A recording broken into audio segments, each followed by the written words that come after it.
Hello everybody, welcome back to Case Studies with the Biz-Doc. This week is one of my favorite topics, automobiles, and one of the most amazing stories in automobile history, Lamborghini. And many of you asked for it, and you've got it. We're going to go through three things today. First is the wonderful story of an entrepreneur named Ferruccio Lamborghini and how this automobile marquee came to be. The second is an unfortunate 20 years of wandering in the wilderness for the buyers and the owners of the car company after Ferruccio sold. And then lastly is a wonderful renaissance for this proud brand that's been driven by Audi. Let's start in. Ferruccio Lamborghini was born in early 1900s. And he suffered through World War II, like most people in Europe did, as a man of military age. So he was forced to serve. He served, as it turns out, on a small island he was part of a small defense force on the island. And fortunately, he didn't see any deadly action. But what he did while he was there during a time of shortage, during the wartime, as most suppliers are being dedicated to war machines and winning the war and all the things that went with it, he was very resourceful, very mechanically inclined. And so he would work on engines and people's tractors and things as a soldier on this island. He was quite mechanically inclined. When he got out of the war, he followed that natural aptitude and that passion. And he looked around and he saw a need in Italy, a need to rebuild. And one of the things people really needed to rebuild in communities was tractors. So he started taking old war machines with engines that were still in good shape and reconfiguring them to create the early Lamborghini tractor. Now, he would do this with all these parts, and in 1947, he was running about one tractor a month by taking these parts, putting things together, and building it out of these repurposed war machines. He then got the bug for, what if I could put this into a vehicle and I could do something with it? An engine is an engine, and there's this race called the Mille Miglia. And that race he got into in 1948, where he had kind of, souped up a car, went and entered the race. It's like 1,000 miles long, I think it is, or 1,000 kilometers, excuse me. And about 700 kilometers into it, he had a terrible crash where he went into a restaurant, crashed right into a restaurant. And at the end of that, he said, I have no further interest in racing automobiles. But he did have a lot of interest in enjoying automobiles. And he would buy some of the top automobiles of the time, and at one point, owned a Ferrari 250 GT. Now, if you have one of those today, that's several $1 million of collector's item. But back then, it was a wealthy person, a successful person, as he was now nearing 400 tractors a month and just a thriving entrepreneur with a wonderful business. He had also added heating and air conditioning to that, so he expanded his knowledge and his aptitudes to other things that were needed after the war and became an early post-war industrialist, entrepreneur, successful, wealthy guy. And in a Ferrari. Well, what happens to Ferraris in those days? Well, at that time, cars broke down a lot. Well, the Ferrari had a very sensitive clutch, and it was also kind of rough on roads. And so he went and he saw Enzo Ferrari at the factory, and he talked to them about their service. Now, there's a lot of angles to the story here, and who knows what is right, but we know two things. One, he owned a Ferrari and it had mechanical problems. There's no dispute that part of the story.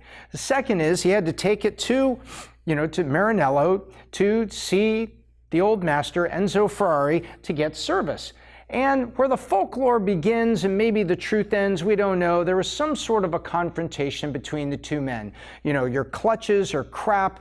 No, you don't know how to drive the car. Something happened there. Who knows what it is? It makes for wonderful storytelling nowadays. But nonetheless, there was some sort of dispute because, you had the customer annoyed because his clutch kept going out. And you had the guy that built the car saying, I wish you guys knew how to drive it better.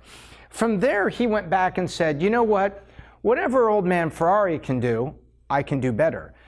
So Ferruccio goes back and creates the first Lamborghini road car. It was performance. It generated 350 horsepower, which was tremendous for those days because he felt there needed to be much more horsepower coming out of these cars and some other accoutrements. So he went and designed it, and he had a V12 in there. Therein is the start of the legacy of Ferrari V12s. Enzo had one in the front of the 250 GT, and Lamborghini had one in the front of his. Well, a couple years later, about 18 months later actually, at the auto show, Lamborghini introduces the 350 GTV and the world is stunned. It's a wonderful car with a very powerful V12, and in fact, a gentleman named Dallara, which at once upon a time was a Ferrari mechanic or Ferrari employee, was actually now working with Lamborghini. So herein the rivalry starts. So how did those conversations go at the factory over the clutch? Who knows? But what we do know is in 1963, Ferrari, that had had quite a head start, and Lamborghini were competing in the Italian super fast, super beautiful supercar market. A couple short years later, Lamborghini introduced the Miura. Now, if you look at this, Lamborghini, his astrological side was Taurus, and he had a fascination with bullfighting. So after getting over the numerical designations for brands, he turned to names of bulls and bullfighting themes, and that would be the naming convention that is in Lamborghini still to this day. And there you have the beautiful, beautiful story of an entrepreneur that created what becomes a legacy, a demanded, wonderful, high-end car among elite people who understood what it stood for. Now, we get, not that long, 11 years after that wonderful moment at the auto show in 1974, what does Lamborghini do? Well, he does what a lot of, dot-com entrepreneurs did in the late 90s and what a lot of technology entrepreneurs do today. He said, I've been working hard on this for some years, and he'd been building tractors even before that, and he sold. He sold his interest, but the company kept his name because that brand was gold, more like platinum. And he went off, and after selling most of his holdings and things by the late 70s, Lamborghini was off operating a winery. So this sort of ends chapter 1 of this beautiful entrepreneurial story of a soldier with mechanical aptitudes that builds tractors, that gets inspired to build cars, and establishes one of what would be the grand marquee in supercar history. And now we go to the next chapter, a tragic wandering. Well, he sold the car, and within a few short years, within 4 years, it's in bankruptcy. And at the time he sold the car, the famous introduction happened of the Lamborghini Countach. Now, Countach was not a name of a bull. Countach, as it goes, apparently was a name that men would utter if they saw a beautiful woman. So it was kind of a colloquial term. And so it would be, and he said that was one of the things that the first model of the Countach, when Lamborghini first saw it assembled and in full life, off its drawings, been real life, he said Countach, because it was just so beautiful, and as the story goes, that's how it was named. And then he would sell it at the point of its introduction, selling his holdings. It was followed by its little brother, the Jalpa, and then we go into bankruptcy. So after all this time, this poor company starts 1978, and here comes the 20 years of wandering. A group of gentlemen, the Mimrans, I think it was Jean-Claude and Patrick, I think was the two names, I'm not sure, and it doesn't really matter, but they bought the company out of receivership over a 4-year period. And they kind of got it on its feet going back. The production numbers were not that high. The quality was not that great. And in 1987, the company was actually bought by Chrysler. Chrysler invested in it, and shortly after that, the Diablo was introduced that replaced the Countach, and Diablo the Double. Well, we now have adult supervision and mass production techniques, but we don't really have as much recovery as you might think. Partly because there were things that were going on in the world in terms of economics, and over the course of the history of Lamborghini, the economy really kind of bit them at the wrong times. In 1973, right before he sold it, that's when we had the oil crisis. If you read your history books there, then we had the hostage crisis. The United States had the hostage crisis with Iran. Iran and Iraq were in a horrible war, and the world was in instability. There had been the 67 and the 73 war in Israel. So there was a lot of things in the world economy that were kind of shaky, and nonetheless, Chrysler goes forward, with it and doesn't really do a whole lot. Some of you may say, no, that's not correct. They really got it back on its feet. Well, to an extent, you can say that, but it certainly didn't return to great glory and prominence, although there were just sheer signs of recovery for sure. In 93, 6 years after Chrysler bought it, Lamborghini passes away at the age of 76. He wasn't really involved. His name was still involved. There were certain elements of, marketing that he might show up now and again, but for the most part, he was not involved. He was doing his winery thing, but his name was living on, and his name would stay. Chrysler then sold it because they were having some issues, and so looking for things to raise capital, and they sold it to Micom Sedco, which was an Indonesian company. And the Indonesian company tried to work with it, but after 4 years, they were like, you know what, this takes supercar manufacturing takes a lot of innovation, a lot of capital, a lot of money, and they just didn't really have it to put in, and they sell it to Audi. This ends the 20 years from bankruptcy to 1998, from this incredible challenger, from an amazing entrepreneur that comes up that sells, to see what had been made and the introduction of the Countach, to suffer over 20 years. There's only one word for that, and that is damn. What a blown opportunity. What a tragic wandering this was. But for those of you that love the Lamborghini Marquis, there was a renaissance under Audi, because Audi was always known as an innovator. Audi brought us the Quattro, which was full-time all-wheel drive, and other innovations. They weren't the first with four-wheel drive necessarily, but they were highly innovative in the things they did. They were winning rally championships, making unbelievable rally race cars. One of the first females in that kind of racing, Michelle Mouton, was out there winning races. And so Audi was known for innovation and breakthroughs and just driving forward. It was actually the Volkswagen group that bought Lamborghini, but they were like, okay, we buy Lamborghini from the Italians, but the Germans like, we better put that with the Audi, not in with the Volkswagen. Volkswagen like little car, not so fast, good gas mileage, and Lamborghini's like a squashed Volkswagen Beetle with really sharp edges. So maybe we'll put it with the Audi guys would go fast. And so there's where it went. So it goes off to Audi, and away they went. And so look here. And this is really interesting. I was able to dig in and get some car numbers. And what I do, Lamborghini is buried inside of Audi, which is buried inside of Volkswagen. Sometimes it's hard to find information. And one of the places I like to go is Sentio. And I go to Sentio because I'm able to drill down. There's a great search that was in there, and I was able to search down for the word Lamborghini and dig in and find this stuff. So some of you would ask me how I do case studies, and you got to have tools to go get it. And thanks to Sentio, I was able to dig in and find every place that the Audi people had mentioned Lamborghini, harmonize it all together, and pulled a lot of the stuff out. So Audi goes off and running, and we see the numbers here going from, in the low 200 to 300 vehicles being manufactured at the time they buy it, quickly up to 16, 7x, almost 2,100 here in 06. But then guess what happened? Bang, 07, 08, 09, we have the mortgage meltdown and the global financial crisis in banking. So as you can see, bankers and other people who could afford it goes down, because this is an ultra luxury good at the time that there is an ultra crisis in the very thing that's needed to buy an ultra luxury good, cash.